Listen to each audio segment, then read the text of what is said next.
সিপাঝাৰ সমষ্টি উন্নয়নৰ ফুপুলা স্বৰূপ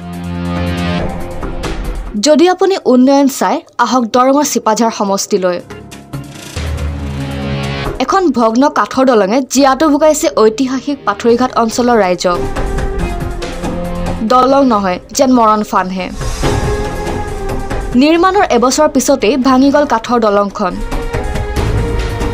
এতিয়া ছাত্ৰ-ছাত্ৰীৰ লগতে অঞ্চলটোৰ অন্য ৰাজ্যকো জিয়াটো ভুগাইছে দলংখনে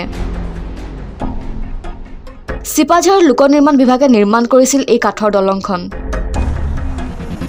এতিয়া জীৱন মৰণৰ সৈতে খেল খেলি দৈনন্দিন কামৰ বাবে দলঙৰ ওপৰেদি অহাযোৱা কৰিবলগীয়া হৈছে অঞ্চলবাসীয়ে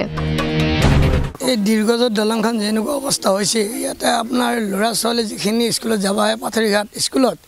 কেতিয়াবা চাইকেলে মানুহে তলত পৰে আমি টানি ধুই তুলিব লগা অৱস্থা হয় কিন্তু এতিয়া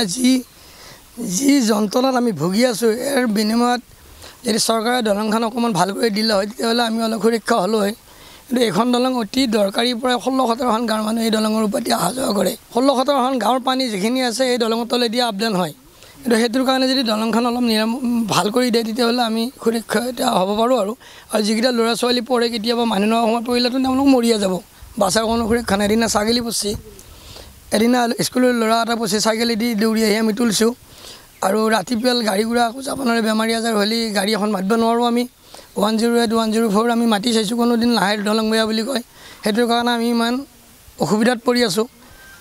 ইয়াৰ কাৰণে কিবা এটা ব্যৱস্থা কৰি দিলে ভাল হৈছিলে দলংখনৰ কোনোদিন অহা নাই আমি দেখাই নাই তেওঁ চেহেৰাই দেখা নাই পিকচাৰতহে দেখিছোঁ সাক্ষাৎ দেখা নাই তেওঁক অনুৰোধ কৰা হৈছে যদি একবাৰ আহি কিনে আমাক দলংখন চাই গ'লে ৰাস্তাটো চাই গ'লে তেতিয়াহ'লে বহুত আমি সুৰক্ষা হ'ল হয় আৰু নদীটোত যেনেকুৱা বাঁহ চাহ জাঁহিতে আহি পৰি পানী কিছুমান ব্লক কৰি কিছুমান ছাইড একেবাৰে ইচ্ছামতে খহাইছি কোনোফালে পুতি দিছি তেওঁ কোনোদিন আহি কিনে চাৱা নাই চালে একবাৰ ভাল পালোঁ হয় তেওঁৰ চেহেৰাটো আমি দেখা পালোঁ হয় কিন্তু আমি পিকচাৰত চাইছোঁ কিন্তু ডাইৰেক্ট দেখা নাই নদীৰ ওপৰত থকা এইখন আমাৰ প্ৰধান দলং এইখন দলং আমি যোৱা বহু বছৰে এখন দলং লাগে বুলি আমি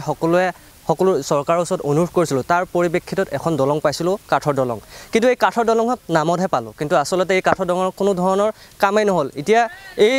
দলংখনৰ আপোনালোকে জানেই ইয়াৰ লগত 15 নং ৰাষ্ট্ৰীয় ঘাইপথ সংলগ্ন হৈ আছে আৰু ইয়াৰ ওচৰতে আপোনাৰ পাথৰিঘাট উচ্চতৰ মাধ্যমিক বিদ্যালয় আৰু 1896 চনৰ যিহেতু মহৎ ইতিহাস সম্পন্ন কৃষক বিদ্যুৎ আমি সকলোৱে জানো কৃষক শ্বহীদ ভৱন ইয়াৰ ওচৰতে আছে কিন্তু